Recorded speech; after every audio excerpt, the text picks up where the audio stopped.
Hi, this is Corey Johnston, and today's lesson is going to take place in the first chapter of the book of Colossians, and we're going to be covering the 9th through 23rd verse. This is, I feel, the meat of the chapter, but just to establish the what comes before it. Paul is identified as the author of it in the first verse. He wrote this from prison, along with Philippians, Ephesians, and Philemon. These 4 epistles are collectively known as the prison epistles. So Paul was imprisoned in Rome in the year from the year 60 to 62 A.D. I think that's where the book of Acts leaves off. But so he wrote this to Colossus in sometime in the early 60s, and we learn also in the 7th verse that Paul was not the personal founder of it.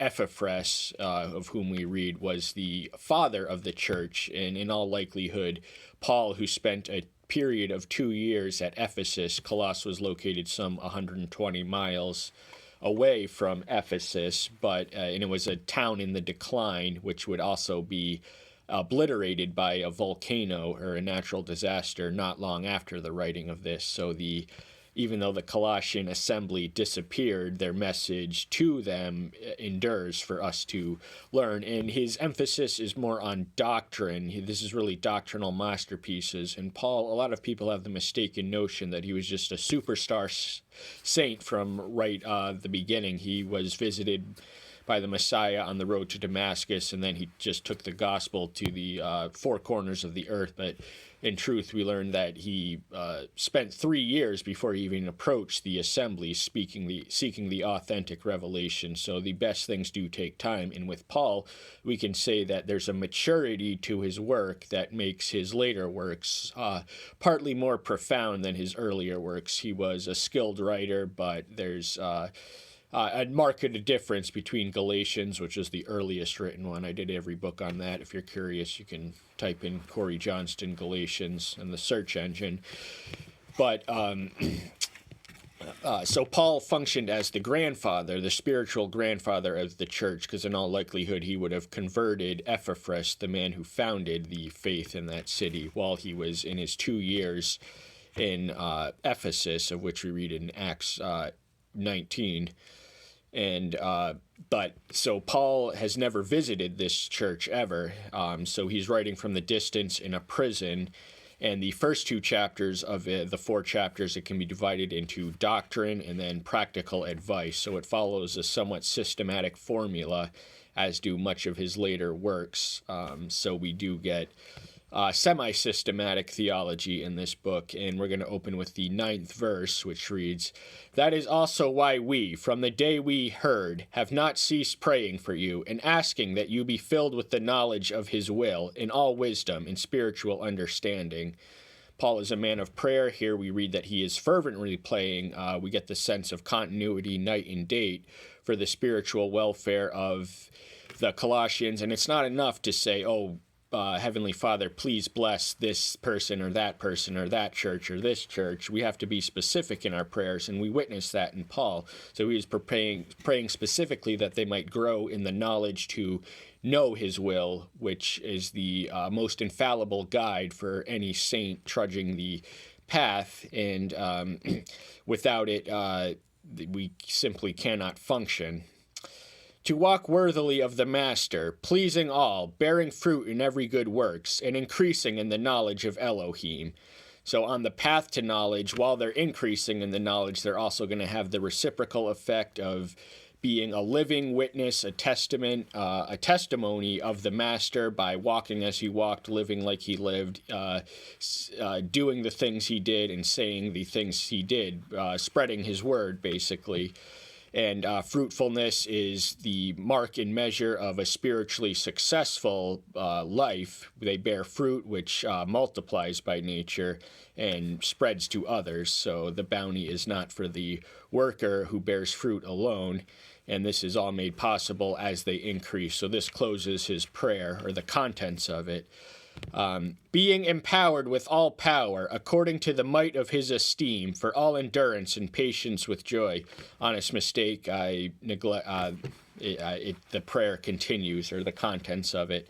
So he's acknowledging that all power, that is the attribute of omnipotent, which is, strictly speaking, only belongs to Elohim, and through that might there is no weapon formed against us that can prosper. When we rest in and abide and trust in that strength, the victory's already done before it's even over. And this demands endurance and patience builds endurance, and vice versa. So endurance is essential for the path of salvation. He who endures to the end, the same shall be saved. We read of in Mark 13:13, Matthew 24:13, and somewhere in Luke 21. And patience. Now, while we are waiting, we can have joy in the blessed expectation and in the blessings of the moment. So there is seldom room for a dour disposition in any Christian's life. Even when you find yourselves in prison, as did Paul, his heart was still on fire for service, and he made good use of his time and did not stop spreading the good news. They may have locked him in his feet, but if he couldn't spread the good news by feet, he would spread it by pen. Giving thanks to the Father, who has made us fit to share in the inheritance of the saints in the light. So gratitude is befitting, proper, and necessary to the Father, who is the source of all blessings and gifts, specifically among those, qualifying us, unqualified and unworthy creature, to partake in eternal salvation, which is the inheritance of the saints in the light, so we can bask not in confusion, but in clarity and in truth and in divinity. Who has delivered us from the authority of darkness and transferred us into the kingdom of the Son of his love. Though the only person who could make such a transfer from the dominion of darkness would be Yahshua himself, and that's what he came to do. He came to liberate the children of Abraham, who were unwittingly servants of Satan and sin. And the kingdom is it's both future and present. So we have the expectation and the promise of the kingdom that's going to come following the millennial kingdom. He's going to literally reign on earth. But the kingdom is also present. So it is here in your hearts when you are submitted to the word in doing the work of the Father in the Son through the Spirit. In whom we have redemption through his blood, the forgiveness of sins. So his blood, there's a reason he shed the blood, and it wasn't just to endure pain for its own sake. It was to let us escape the pain of eternal torment in hell, which we on our own righteous merits completely merit, because our righteousness is without value before the one who is so sacred that a single sin, anything tainted by even a single sin, will be emitted and ejected from his presence. Thankfully, the Son perfectly honored the law. He lived a sin-free life. He was born without sin. He lived without sin, and he died without sin. And because he did, the blood that was shed in that experience purchases our redemption and assures us of forgiveness and justification and everything else. Who is the likeness of the invisible Elohim, the firstborn of all creation. Now, through the 15th through 20th verse, these words are not Paul originals. This was known to be an early Christian hymn, and by the prison period, when he's writing his prison epistles somewhere in the early 60s AD, we witness this in Philippians. So the rise of Christian music and hymnals was evidently then in circulation, and the one that he appropriates for this chapter, the text, is opening with the expression, now Elohim is otherwise invisible in the Father and Spirit, but Elohim the Son came in tangible form in the flesh in a body in order to show us visible manifestation and revelation of who Elohim is and what he is really like. And he is the firstborn of all creation. That ought not be interpreted to suggest that he is a created being. As we read in the next verse, he is pre-existing, antedating creation. So the Father, the Son, and the Spirit, for that matter, are co-eternal, co-equal, co-everything else. They are not created beings, but they created everything that is visible. And at some point, the Son became visible and tangible in human form and entered into our earthly journey for a period of 33 years. Because in him were created all that are in the heavens and all that are on earth, visible and invisible, whether thrones or rulerships or principalities or authorities, all have been created through him and for him. So because he's pre-existent, and it's really to Paul and John that comment alone of the New Testament authors on the pre-existence of the Messiah, where he dwelled in eternity and was a co-creator. And so this the 18th through 20th verse bridges his redemption, which is connected. So the history is commonly divided into theologians into creation and redemption. Here we read of the creation. So everything that was created for a purpose. He assigns it that purpose, and we have a purpose, and our purpose in life for which we are created can only come from one whose purpose is greater than our own. Ergo, we must find it. And he is the master, the controller, and the creator of everything that is visible and invisible on the earth. There's an entire realm of spirituality, spiritual warfare. Most people don't know it, but they're often surrounded by demons, and saints are more aware that we are sometimes surrounded by angels. And all the political powers, every worldly ruler exist in power only by his sovereign grace, and they were created through him and for him. So everything exists.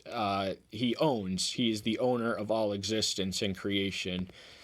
And he is before all, and in him all hold together. So before all is the phrase which more than anything else comments on his pre-existence. The antedation of creation, the creative process, was brought about by three beings, collectively known as Elohim, but individually known as Yahweh the Father, Yahshua the Son, and the Ruach Kadesh. And they were all equally co-eternal, and there is no definable point of origin where either of them exist. Even as we measure time, they existed in an infinitude before then.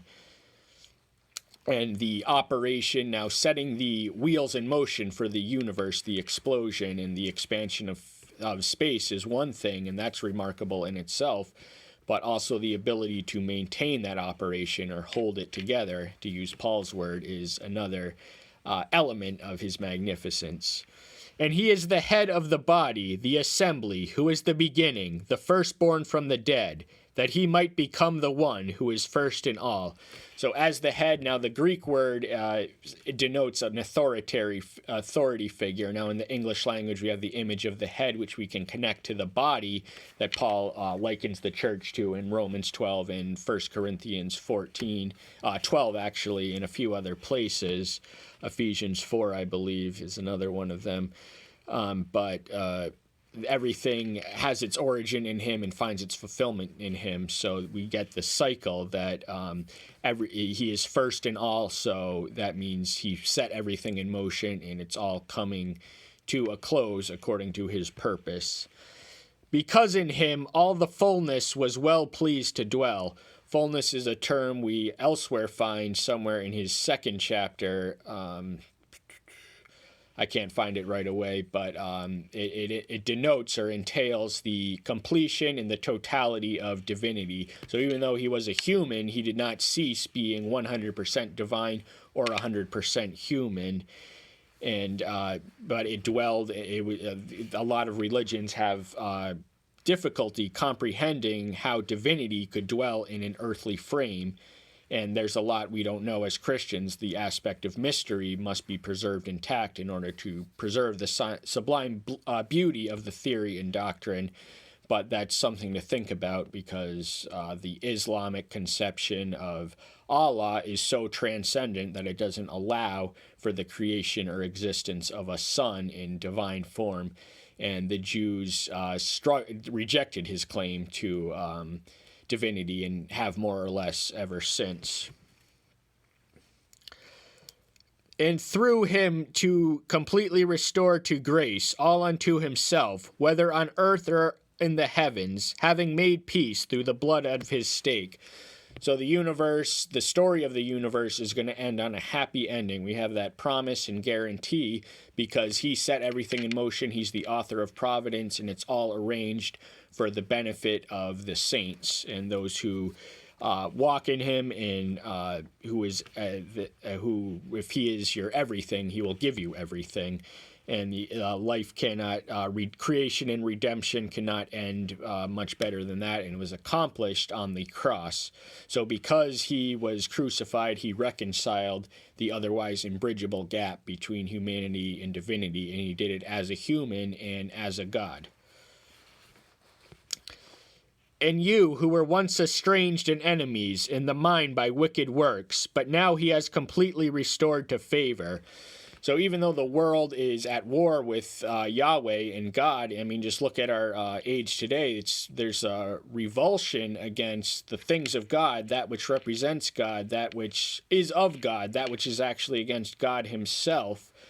So it's getting exponentially worse by the hour, it almost seems. But to tie it to the verse, the world has no shortage of enemies of Yahweh, but Yahshua the Son teaches and commands us to love our enemies, and even though the world is at war with Yahweh, he is forever seeking to build the bridges into the path of peace. He's seeking to make enemies and aliens estranged from him his children, adopted by the one who created you and gave you life. And it's being restored to grace. Grace is nothing we can merit. It is by definition the unmerited favor of divinity, and so that he deigns to share an aspect of his eternity with us unworthy creatures is truly a magnificent expression of grace. In the body of his flesh through death, to present you sanctified and blameless and unreprovable before him. So the blood of the Messiah, which was shed on the cross, which is has a spiritually speaking hygienic effect, of which you read in certain places, such as 1 John 1:7, that expunges and purifies. It wipes away clean the slate of sin we would otherwise enter into and be judged accordingly. But thankfully, he lived the life we couldn't live and died the death we should have died. And through that redemption, or through that offer and avenue, we may appear blameless and unreprovable in him. The key word is in him. So it's not in ourselves. This is not anything we can manufacture independently. It exists solely and completely from him. And the final verse we're going to cover today: if indeed you continue in the faith, founded and steadfast, and are not moved away from the hope of the good news which you heard, which was proclaimed to every creature under the heavens, of which I, Paul, became a servant. So the good news had not technically reached the four corners of the earth. Remember, there was no knowledge even of the Western Hemisphere, and there was limited knowledge of the Far East and India at this time. But Paul, the fact that he was in Rome, that was as far west as he ever got. He planned to go all the way to Spain, but his life would be claimed before he could reach out from one end of the Mediterranean to all the other. But he was motivated by the fulfillment of the Great Commission, and he sought to do it all by himself. He would run anywhere that you told him he couldn't go to. He was a man on the move and a man on the run, and we have a lot of work to do, because the problem in our age is not converted people, it's unchurched people. So a lot of people used to go to church, or maybe they did when they grew up, but something wrong happened, and through a comedy of errors, they no longer do. But it's our job to re-church and revive the spirituality which once existed in this nation. So I'm glad you're here, and stay tuned till next time. I'll see you then. Bye-bye.